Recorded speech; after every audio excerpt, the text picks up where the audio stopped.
Assalamualaikum warahmatullahi wabarakatuh. Perkenalkan, nama saya Siva Puspitasari dengan NIM 235211128 kelas MBS 1D. Pada kesempatan kali ini, saya ingin menyampaikan materi tentang dasar-dasar pengetahuan. Fungsi dari pengetahuan bagi hewan dan manusia tidaklah sama. Bagi hewan, pengetahuan hanya digunakan sebatas untuk melangsungkan kehidupannya saja. Sedangkan manusia menggunakan pengetahuan untuk melangsungkan kehidupan, memanusiakan manusia, memaknai kehidupan, dan mengembangkan suatu kebudayaan. Untuk mendapatkan suatu pengetahuan, tentu saja kita harus melewati suatu proses yang disebut dengan berpikir. Berpikir adalah kegiatan untuk mendapatkan pengetahuan yang benar. Apa itu benar bagi setiap orang tidaklah sama. Maka, proses untuk mendapatkan pengetahuan yang benar itu pun berbeda-beda. Terdapat kriteria kebenaran yang merupakan landasan bagi penemuan kebenaran tersebut. Manusia menggunakan penalaran dan logika dalam berpikir. Adapun penalaran yaitu kegiatan berpikir yang mempunyai karakteristik tertentu dalam menemukan suatu kebenaran. Penalaran memiliki dua ciri-ciri. Yang pertama, ada pola berpikir yang pada umumnya disebut dengan logika. Dan yang kedua yaitu sifat analisis dari proses berpikirnya.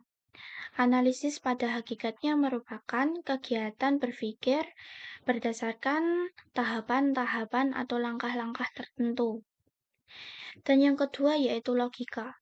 Logika adalah proses penarikan kesimpulan dari pengetahuan yang sudah dipikirkan. Terdapat dua jenis logika. Yang pertama yaitu logika deduktif dari umum ke khusus, yaitu penarikan kesimpulan dari hal-hal yang bersifat umum ke hal-hal yang bersifat khusus. Penarikan kesimpulan atau logika deduktif ini biasanya disebut dengan silogisme. Contohnya, semua logam akan memuai jika dipanaskan. Besi adalah logam. Jadi kesimpulannya adalah besi akan memuai jika dipanaskan.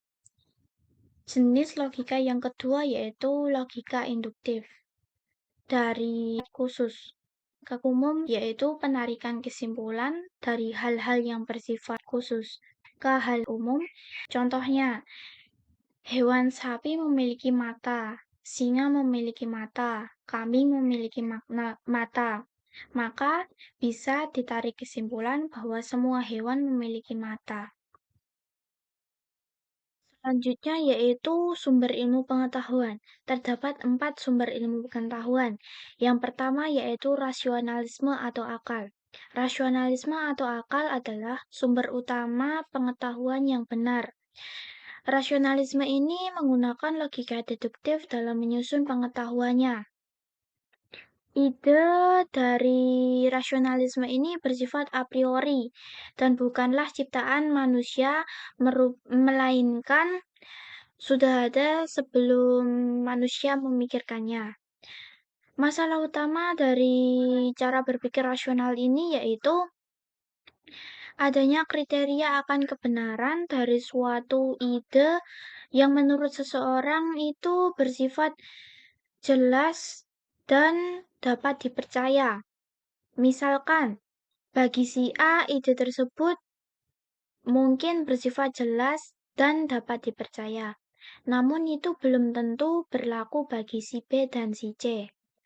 Kelemahan dari sumber pengetahuan rasional ini yaitu pertama, bersifat abstrak dan terbebas dari pengalaman, sehingga evaluasi akan kebenaran premis-premis yang digunakan itu tidak dapat dilakukan. Yang kedua yaitu pengetahuan mengenai suatu objek tertentu tanpa adanya suatu konsensus yang dapat diterima oleh semua pihak. Dan yang terakhir yaitu bersifat subjektif dan solipsistik. Yang kedua yaitu empirisme atau pengalaman. Berpendapat bahwa pengalaman manusia itu bukan berasal dari penalaran rasional, melainkan melalui pengalaman yang konkret atau nyata. Jadi, gejala-gejala ilmiah adalah bersifat konkret dan dapat dinyatakan melalui panca indera manusia. Empirisme ini menggunakan logika induktif dalam menyusun pengetahuannya.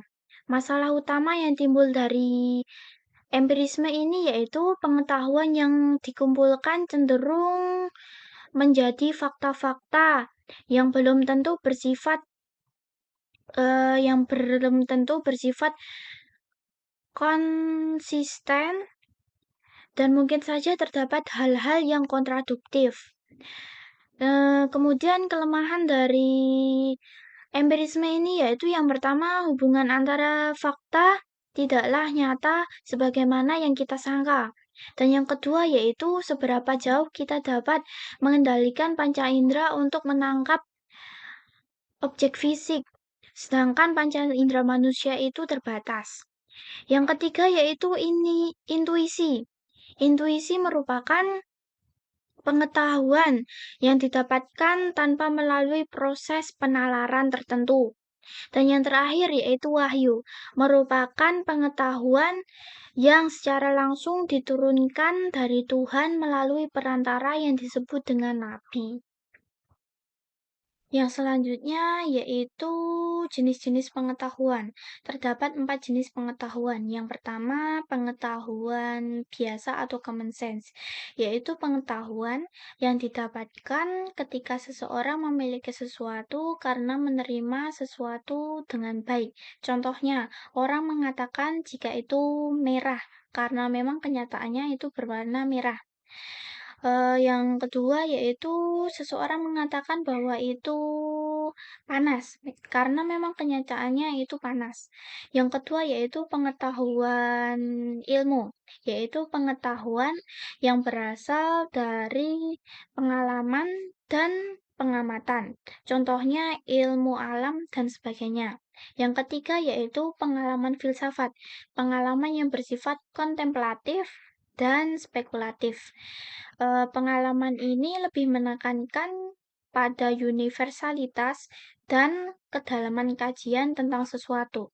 Dan yang keempat yaitu pengetahuan agama, yaitu pengetahuan yang hanya didapatkan dari Tuhan melalui utusannya. Yang terakhir yaitu hakikat pengetahuan. Terdapat 2 hakikat pengetahuan. Yang pertama yaitu realisme, merupakan suatu gambaran dari apa yang ada di alam nyata. Sedangkan idealisme menekankan bahwa untuk mendapatkan suatu pengetahuan yang benar-benar sesuai kenyataan itu mustahil. Demikian materi yang bisa saya sampaikan. Apabila ada kesalahan kata dan kekurangan, saya memohon maaf. Wassalamualaikum warahmatullahi wabarakatuh.